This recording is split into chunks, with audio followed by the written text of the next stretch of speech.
Hello my dear students, welcome to this YouTube channel English Origin।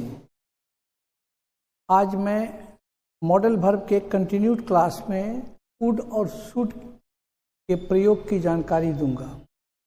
Would और should कहाँ लगता है, ये मॉडल ऑक्सिलरी वर्ब आपको बड़ा ही कंफ्यूजिंग बुझाएगा। लगेगा कि यहाँ ये भी सही है वो भी सही है, लेकिन कौन सा सही है एग्जैक्ट, इसको डिटरमाइन करने में आपको बड़ी कन्फ्यूजन होगा।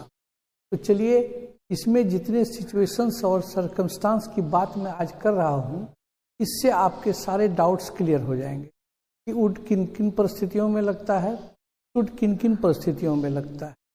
तो चलिए मॉडल वर्ब के इस प्रयोग को जानते हैं। मैं आपको यहाँ बता दूँ कि मॉडल वर्ब का एक सीधा सीधी ट्रेंड्स है, ये हमेशा ऑक्सिलरी वर्ब रहता है और इसके बाद मेन वर्ब का पहला रूप अवश्य आता है।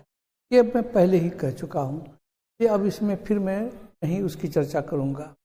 आप इसको खाली ये समझें कि वुड का प्रयोग कहाँ करेंगे और शुड का प्रयोग कहाँ करेंगे, इसके लिए हमने आपको सिचुएशंस दिए हैं। तो चलिए आज हम चर्चा करते हैं पहले वुड की। ये वुड क्या होता है, विल का पास्ट टेंस है। विल का पास्ट टेंस है वुड। ये वुड मॉडल ऑक्सिलरी में एक स्पेशल फीचर्स के साथ आता है। ये प्रयोग में हम इसको विभिन्न सेंस में प्रयोग करते हैं। तो ये पहला जो इसका प्रयोग है, लिखते हैं हम पहले कि would is use to express. Use would का इस्तेमाल होता है अभिव्यक्त करने के लिए, क्या, डिटर्मिनेशन, जिसका हिंदी होता है निश्चय। दूसरा होता है हैबिचुअल एक्शन, आदतन कार्य के लिए। तीसरा होता है विलिंगनेस, चाह के लिए। चौथा होता है विश, कामना दिखाने के लिए। और नरेशन के कारण। इन सब परिस्थितियों में हम वुड का प्रयोग करते हैं। ये जो वुड है हमारा, वुड का प्रयोग ये 5 परिस्थितियों में करते हैं। तो चल के देखें। डिटर्मिनेशन, निश्चय। निश्चय क्या होता है कि कभी कभी हम ऐसा बोलना चाहते हैं कि I am determined to find my own way. इसी सेंटेंस को हम ऐसे कहेंगे, I would have my own way. मैं अपना रास्ता खुद बना लूँगा। ये हम निश्चय कर चुके हैं। ठीक, ये निश्चय बताने के लिए हम वुड का प्रयोग करते हैं। यहाँ देखिए। दूसरा है हैबिचुअल एक्शन, आदतन कार्य के लिए। ये आदतन कार्य के लिए हम वुड का प्रयोग करते हैं, जो कभी कभी होता है। और ऐसा यूज्ड टू होता है जो हमेशा करते हैं। यूज्ड टू से थोड़ा सा ये अंतर रखता है, ये कभी कभी, इसलिए हमने यहाँ समटाइम्स लिख दिया। अगर समटाइम्स यहाँ आ जाए या ऐसा सेंस कभी कभी हम ये काम किया करते थे, तो ऐसे वाक्य के लिए हम वुड का प्रयोग करते हैं। जैसे I would go to library sometime, मतलब कि मैं अपनी बात में बताऊं कि मैं लाइब्रेरी जाया करता था। तो कभी नहीं भी जा पाते थे, लेकिन एक आदत में हमारी थी कि मुझे रोज़ शाम में याद पड़ जाता था कि मुझे लाइब्रेरी जाना, तो मैं लाइब्रेरी जाया करता था। तो ये हमारे आदत में शामिल था, इसीलिए हम इसको वुड का प्रयोग यहाँ करते हैं। अब दूसरा है विलिंगनेस, चाह की भावना। जैसे I would do the best to satisfy you. मैं पूरी तरह से काम करूँगा, सबसे अच्छे तरीके से आपको संतुष्ट करने के, माने to the best of my capacity. कहते हैं ना कि हम अपने सामर्थ्य के बेस्ट देने की कोशिश करूँगा। I would do the best to satisfy you. यहाँ वुड का प्रयोग हम क्या दिखाने के लिए कर रहे हैं, चाह दिखाने के लिए। ठीक है। जैसे आई वुड लाइक टू से, मैं कहना चाहूँगा, यहाँ भी वुड का प्रयोग करते हैं। इसी तरह से हम देखेंगे कि एकदम आप कहीं जाने की ज़रूरत नहीं है, बस आप फोकस कीजिए कि डिटर्मिनेशन होगा तो वुड का प्रयोग करेंगे, हैबिचुअल एक्शन होगा तो हम इसका वुड का प्रयोग करेंगे, विलिंगनेस होगा तो वुड का प्रयोग करेंगे। और एक है विश। तो विश क्या है कि कभी कभी हम किसी के लिए कामना करते हैं या खुद के लिए कामना करते हैं, would that I were a king, would that I were a film actor. इसके लिए हम क्या करते हैं, यहाँ वुड का प्रयोग करते हैं। आई वेयर ए किंग, ये आपका फिल्म एक्टर, इसका मतलब हुआ कि मैं फिल्म एक्टर होता, ये हमारी कामना है। ठीक है, अब आते हैं नरेशन में। नरेशन में भी देखिए, आपको हम नरेशन में एक नियम बता चुके हैं, इधर पास्ट तो उधर भी पास्ट। यानी कि अगर ऐसा रहता कि ही सेड कॉमा आई शैल कम, आई शैल कम को जब हम इनडायरेक्ट स्पीच में जब लाएंगे, नरेशन में जब तोड़ेंगे, तो क्या हो जाएगा, ही सेड दैट, आई का ही हो जाएगा और शैल का शैल लगता है आई और वी के साथ। मैं आपको बता चुका हूँ पिछले क्लास में। तो अगर ही लगेगा तो उसके साथ विल लगता है, तो विल तो होना नहीं है, विल नहीं होगा, बल्कि इधर पास्ट है, इधर अगर V2 है तो इधर भी विल का V2 हो जाएगा, यानी कि पास्ट। तो यहाँ वुड लगा देते हैं। बात समझ गए, विल का वुड लगा दिए, क्यों कि इधर पास्ट है। ये आपको हम नरेशन में बता चुके हैं।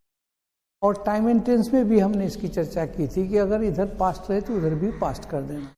तो ऐसे में विल नहीं रहेगा, अब क्या रहेगा, वुड रहेगा। ये वुड नरेशन के कारण हुआ। ठीक है, इस तरह से आप देख रहे हैं कि ये 5 परिस्थितियां ऐसी हैं जहाँ की हम वुड का प्रयोग करते हैं। अब चलते हैं अगला में, शुड। वुड के बारे में हमने आपको बता दिया। अब मैं आपको बता रहा हूँ शुड। ये शुड क्या होता है? तो शुड जो है, शुड का प्रयोग हम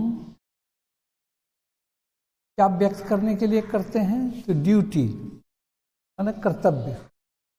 दूसरा है ओपिनियन, विचार। तीसरा है सपोजिशन, अनुमान। चौथा है आफ्टर लेस्ट, और पांचवा है शुड हैव प्लस V3। ये सब परिस्थितियां हैं जहां की हम शुड का प्रयोग करते हैं। तो चलिए देखें उदाहरण से। ड्यूटी, तो ड्यूटी अगर हमको कर्तव्य का बोध कराना है कि we should love our country, we should respect our parents, तो इसके लिए हम कहते हैं शुड का प्रयोग करते हैं। ठीक है, we should love our country, हमें अपने देश से प्रेम करना चाहिए। या one should love one's country, किसी को भी अपने देश से प्रेम करना चाहिए, तो शुड लगाते हैं। दूसरा है ओपिनियन, अगर हम दे रहे हैं, कोई विचार देना है कि the road should be little wider, ये सड़क को थोड़ा सा ज़्यादा चौड़ा होना चाहिए था। जैसे कंजस्टेड रोड है, छोटा रोड है, तो और वहाँ काफ़ी भीड़ है, तो हम कहते हैं इस the road should be a little wider.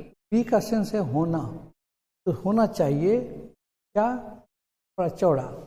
इस सेंस में भी हम विचार के जब देते हैं तो उसमें हम शुड का प्रयोग करते हैं। एक है आफ्टर लेस्ट। लेस्ट एक कंजंक्शन है, जब भी लेस्ट का प्रयोग होता है उसके साथ हमेशा शुड फॉलो करता है, याद रखिएगा। जैसे work hard लेस्ट you should fail, कठिन मेहनत करो नहीं तो तुम फेल कर जाओगे, इस सेंस में। क्योंकि लेस्ट लग गया तो यहाँ आपको दूसरा कुछ भी नहीं दे सकते, न कैन दे सकते हैं, न कुड दे सकते हैं, न माइट दे सकते हैं। यहाँ सिर्फ शुड लगता है क्योंकि लेस्ट आ गया। ये आपके एडवांस लेवल में बहुत यूजफुल होगा जब आप इसको डिटरमाइन करेंगे कि हमको वुड देना है कि शुड देना है या कौन सा मॉडल वर्ब देना है। तो आप एकदम इस पर आप बेस करेंगे, इस पर अपने आप को आधारित करेंगे, तो आप फट से इसका जवाब आपको मिल जाएगा। लिस्ट देखेंगे तो तुरंत शुड ख्याल पड़ना चाहिए आप। एक और इंटरेस्टिंग इसका प्रयोग है, शुड के बाद have V3। Should plus have plus V3 ऐसे कार्य में जो पास्ट में होना चाहिए था परंतु हुआ नहीं, यानी कि ये इनकम्प्लीट एक्शन कहता है कि होना चाहिए था लेकिन हुआ नहीं। ऐसे में भी हम क्या करते हैं, should plus have plus V3 का प्रयोग करते हैं। जैसे he should have helped me, उसको मेरी मदद करनी चाहिए थी, ये हेल्प V3 दीजिएगा, ख्याल रखिएगा। यानी कि जैसे पुलिस को चोर पकड़ना चाहिए था लेकिन चोर पकड़ा नहीं, यानी कि चाहिए था का सेंस है, जो काम हुआ नहीं उसमें हम should plus have plus V3 का प्रयोग।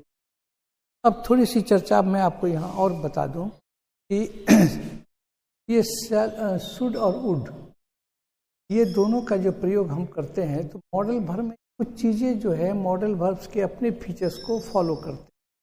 अब देखिए जैसे कि बहुत जगह आपको भ्रामक ढंग से पढ़ाएगा कि शुड बी क्या होगा, शुड हैव क्या होगा, इससे कोई मतलब नहीं। आपको सिर्फ फोकस करना है कि हम वुड कहाँ देंगे, शुड कहाँ देंगे। अब इसके बाद बी लगेगा कि हैव लगेगा, तो ध्यान दीजिए इसके बाद जब भी कुछ लगेगा वो V1 के रूप में लगेगा, याद रखिएगा। इसीलिए जैसे हम कह दें कि आई वुड गो, मैं जाऊंगा।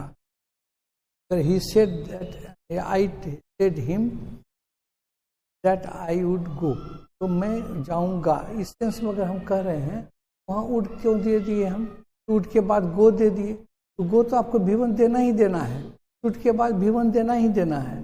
अब आप बी लगाएं कि हैव लगावें कि गो लगावें कि कुछ भी लगावें, वो V1 के रूप में होगा और जरूर इसके बाद V1 आएगा। वर्ब का पहला रूप आएगा ही, इसके बगैर हो नहीं सकता है। इसीलिए मॉडल वर्ब को हम लोग कहते हैं कि हमेशा एक्सिलरी वर्ब रहता है। इसलिए axillary verb is an incomplete verb, इसको कंप्लीट करने के लिए मेन वर्ब चाहिए ही चाहिए। ठीक है, ये आपको यहाँ इस बात का ख्याल रख करके जब आप वुड और शुड को डिटरमाइन करेंगे तो आपका कंसेप्ट क्लियर हो जाएगा। आपको जब भी कंफ्यूजन हो तो आप इसका भी 5 वो जो सर्कमस्टांस याद रखेंगे, इसके भी 5 सर्कमस्टांस, इस पर आधारित होकर के आप मज़े से वुड और शुड का प्रयोग कर सकते हैं। That's all for this day. Thank you very much.